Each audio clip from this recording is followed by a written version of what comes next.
السلام عليكم ورحمة الله وبركاته.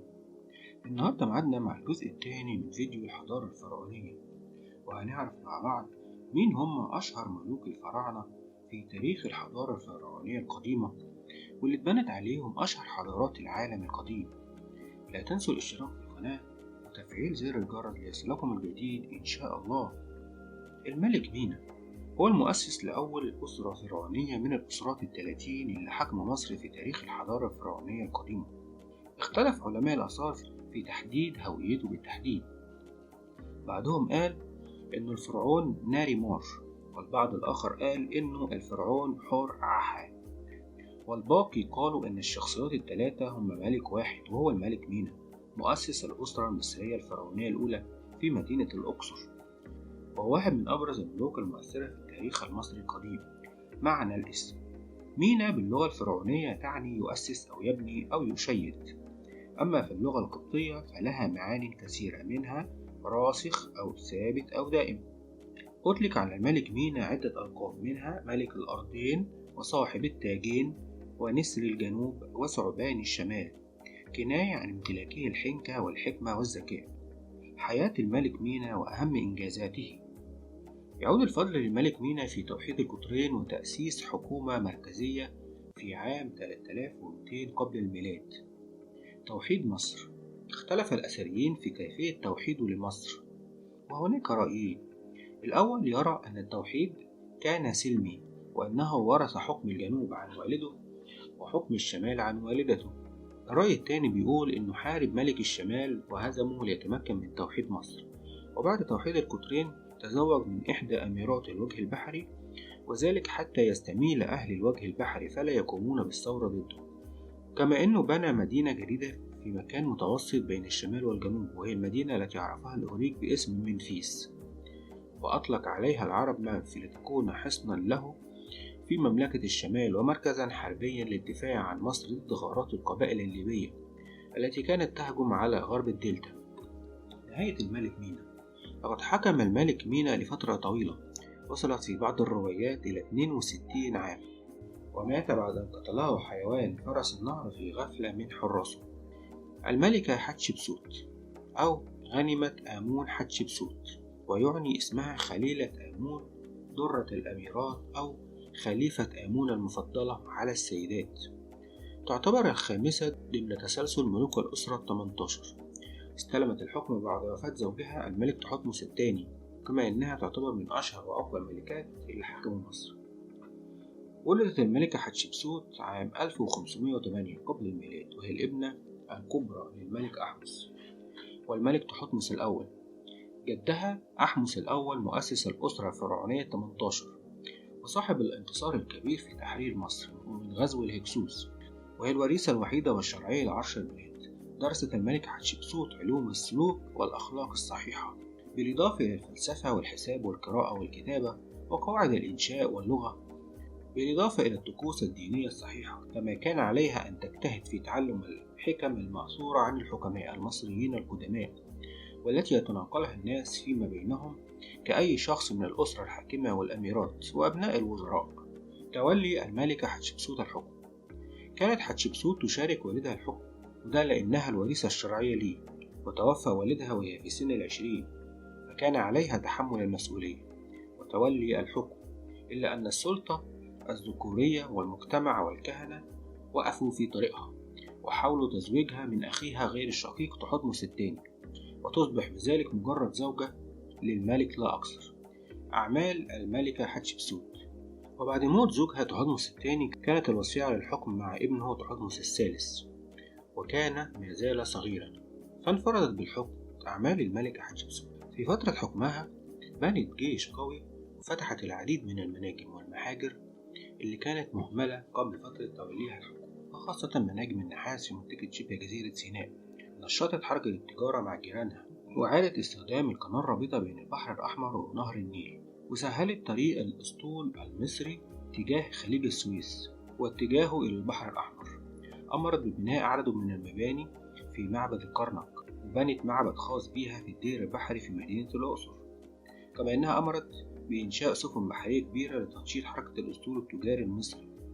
واستغلتها لنقل المسلات التي أمرت بإضافتها إلى جانب معبد الكرنك لتمجيد الإله آمون، وأمرت بإرسال بعثة إلى مدينة أسوان لجلب العديد من الأحجار الضخمة لبناء المنشآت، وأنشأت مسلتين عظيمتين من الجرانيت من أجل تمجيد الإله آمون. تم نقلهم عبر نهر النيل حتى طيبة، كما أنها ساهمت في ازدهار التجارة، وده نتيجة استيراد بعض أنواع الأسماك، وده عن طريق إرسال أسطول كبير إلى المحيط الأطلسي.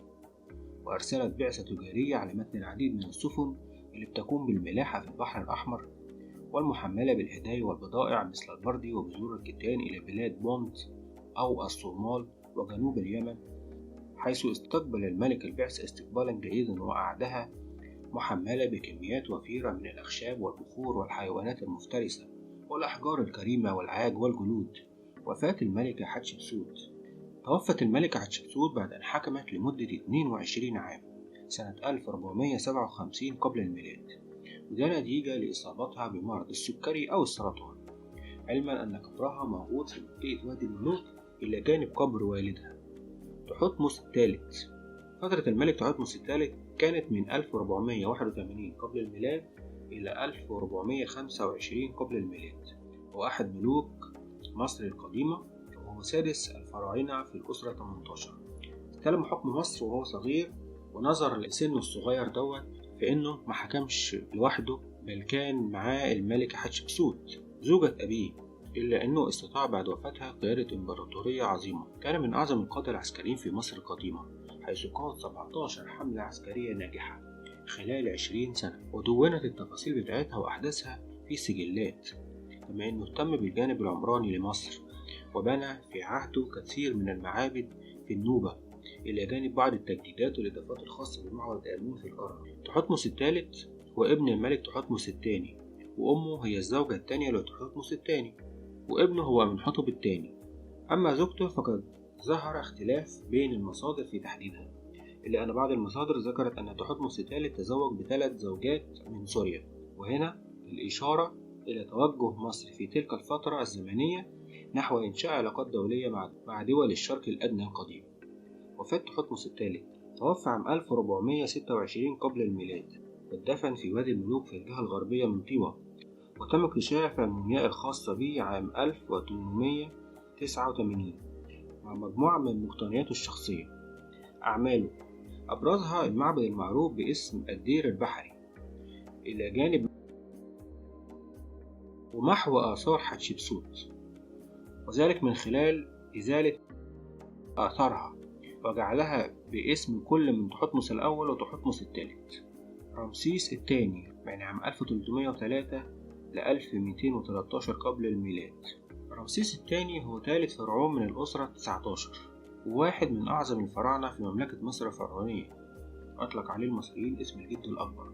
تولى عرش مصر في أوائل العشرينيات من عمره سنة 1279 قبل الميلاد، وحكم لمدة 66 سنة حتى وفاته سنة 1213 قبل الميلاد، وهي تاني أطول فترة حكم في عهد ملوك الفراعنة. تميز عهد رمسيس الثاني بالعديد من المعارك العسكرية، وكان أحد الفراعنة المصريين المشهورين بقوته العسكرية، وجزء كبير من حملاته العسكرية وحروبه كان من أجل استعادة الأراضي التي فقدتها مصر خلال حكم الفراعنة المصريين السابقين له، على وجه الخصوص إخناتون اللي كان منشغل بتأسيس ديانة التوحيد. وكان جيش رمسيس الثاني يتكون من 100,000 جندي، وهو يعتبر جيش كبير جدا في هذه الفترة. قاد عدة حملات عسكرية وغزا العديد من الأعداء مثل الحيثيين والسوريين والنيبيين، وأشهر المعارك التي خاضها هي معركة قادش التي وقعت في مدينة قادش التي تقع في سوريا اليوم. يعتقد أنه لم يسبق لأي فرعون أن تجاوز إنجازات الملك رمسيس الثاني المعمارية، وقد بنى عددا كبيرا من الآثار المنتشرة في جميع أنحاء مصر، من أشهرها معبد أبو سمبل والرمسيوم أو مجمع المعابد اللي بيقع بالقرب من الأقصر حاليا، والكثير من الآثار. وفاة الملك رمسيس الثاني. توفى عن عمر يناهز 90 عام، ودفن في وادي الملوك. أمنحتب الثالث من 1391 إلى 1353. تعتبر فترة حكم أمنحتب الثالث فترة المجد الفني والازدهار، وكان الفرعون التاسع من الأسرة 18، وكان ليه دور كبير على اقتصاد مصر اللي اتدهور في عهده بفضل العلاقات التجارية في هذا الوقت. يعتبر عصره عهد توسيع الاتصالات الدبلوماسية بدلا من الحملات العسكرية. كما تعتبر أيضا الحملات الناجحة في النوبة هي أهم تدخل عسكري له، وركز غالبية إنجازاته على البناء والفنون. ويعتبر هو صاحب أكتر عدد من التماثيل الخاصة به، حيث وجد لأمنحتب الثالث أكتر من 250 تمثال في أماكن متفرقة. عرف باسم ملك الشمس في مصر، وكان صيادا ناجحا وقائد مثقف. بنى في عهده الكثير من المعابد في مصر والنوبة والسودان. وقد أكد علماء المصريات أنه أنجب ولدين و4 بنات. توفى ابنه الأول وولي عهده تحتمس في سن مبكرة، خلفه ابنه الثاني أمنحتب الرابع، اللي غير اسمه بعد كده إلى أخناتون، وكان حفيده الملك الشهير توت عنخ آمون. توفي عن عمر ما بين 50 و40 عام. وتظهر النقوش أنه مرض في آخر سنوات حكمه، وأن سبب وفاته غير معروف. ومقبرة أمنحتب الثالث تقع في المنطقة الغربية لوادي الملوك، وهي مزخرفة بنسخة من كتاب ما في العالم الآخر. وتوجد المومياء في مخبأ ملكي داخل قبر أمنحتب الثاني. خلصت حلقتنا النهاردة، والسلام عليكم ورحمة الله وبركاته. خلصت حلقتنا النهاردة، ولا تنسوا الاشتراك في القناة ليصلكم الجديد إن شاء الله. والسلام عليكم ورحمة الله وبركاته.